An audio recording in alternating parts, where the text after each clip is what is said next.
Sunday, it's a fun-filled adventure for the whole family as Big Bird and the Muppets discover the magic and beauty of the Far East. Big Bird in China.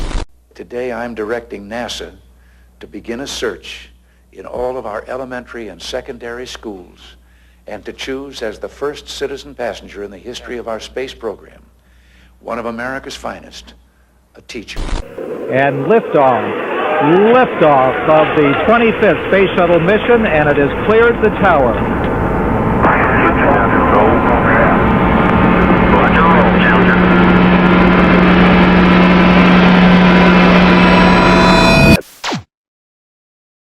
On January 28, 1986, NASA Space Shuttle Challenger launched from Kennedy Space Center in Cape Canaveral, Florida.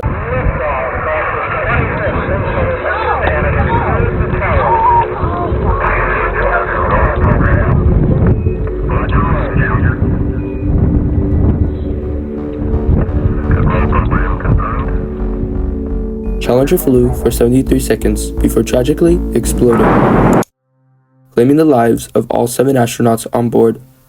Among the victims were Francis Richard Scobie, the mission commander, Michael J. Smith, the pilot, mission specialist Ronald McNair, Alison Unazuka, and Judith Resnick, and payload specialist Gregory Jarvis and Krista McAuliffe. Today, we will focus on the payload specialist in this video, specifically Krista McAuliffe. A payload specialist is an individual selected and trained by commercial or research organizations for flights of a specific payload on a NASA Space Shuttle mission. While Gregory Jarvis was selected by his workspace Hughes Aircraft Company to test the effects of weightlessness on fluids, Krista McAuliffe was on the Challenger for a different reason. Krista was a school teacher with no prior astronaut experience. She was selected as part of NASA's Teacher in Space program, beating out thousands of other applicants.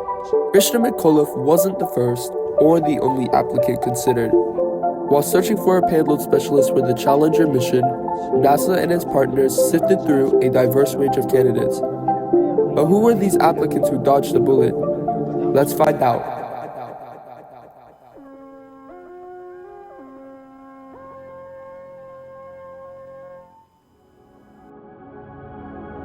In 1981, NASA launched the Columbia Space Shuttle into orbit for the first ever space shuttle mission. This remarkable achievement in engineering and space exploration captured the public's imagination and quickly boosted the popularity of the space shuttle program.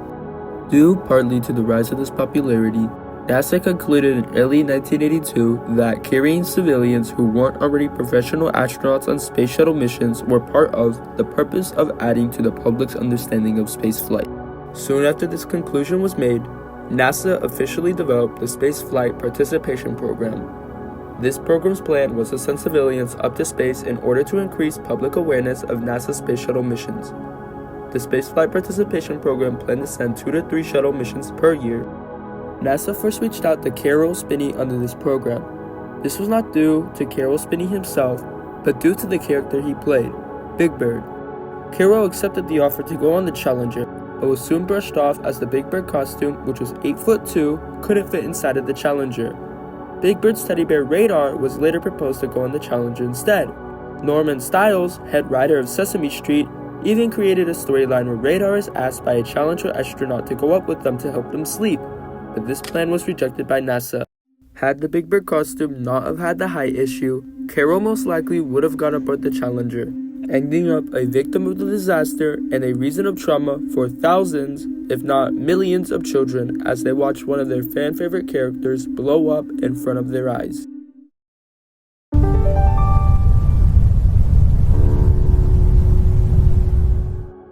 August 27th, 1984. Reagan announces to the world the launch of the Teacher in Space project.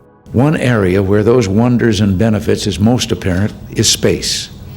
It's long been a goal of our space shuttle, the program to someday carry citizen passengers into space.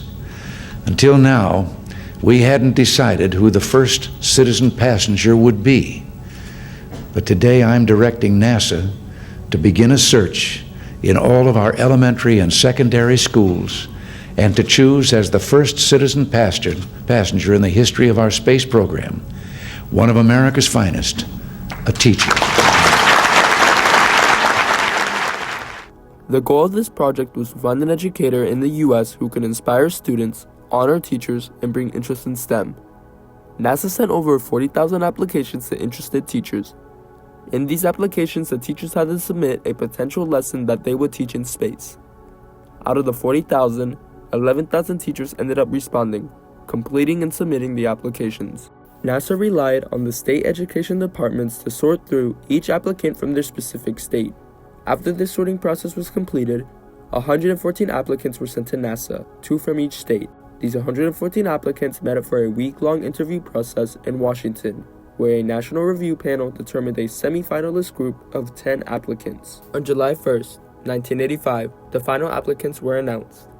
David M. Marquette from Idaho, Barbara R. Morgan, also from Idaho, Robert S. Forrester from Indiana, Kathleen Perez from Maryland, Richard Mathia from Massachusetts, Peggy Laughlin from Texas, Michael Metcalf from Vermont, Judith M. Garcia from Virginia, Nikki M. Wagner from West Virginia, and of course, Christian McAuliffe from New Hampshire. These teachers met up in Johnson Space Center, Houston for final interviews and medical evaluations. 2 of the 10 would be chosen to fly in the Challenger, 1 as a main passenger and the other as a backup. As we know, Christian McAuliffe was chosen as the main passenger for the Challenger. Barbara Morgan was chosen as the backup.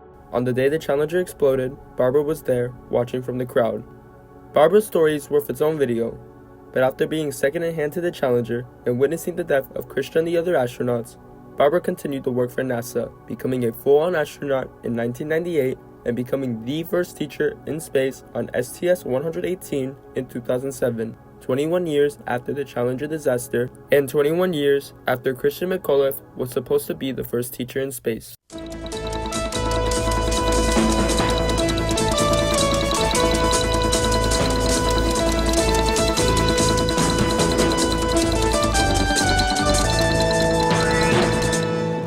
The Teacher in Space project shockingly wasn't the only project in which NASA planned to send a civilian onto a space shuttle. Created in 1985, the Journalist in Space project planned to send a journalist into space who, like the Teacher in Space project, could educate and inspire people while in orbit.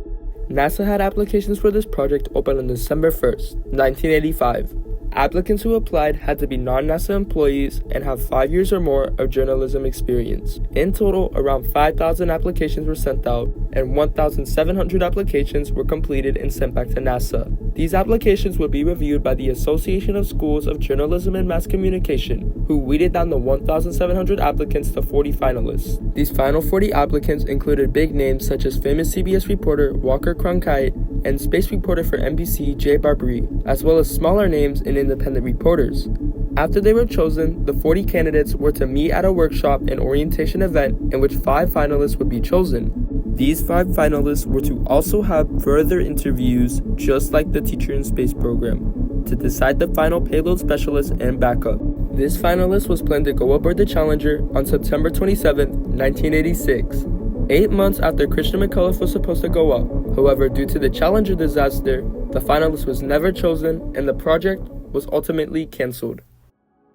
From CBS reporters to Big Bird to high school teachers, those were the lucky applicants who merely escaped the Challenger disaster. This is the first video on my channel, so I truly appreciate you if you made it this far. Please consider liking and subscribing, and truly thank you for watching. This is Sharkman. See you next time.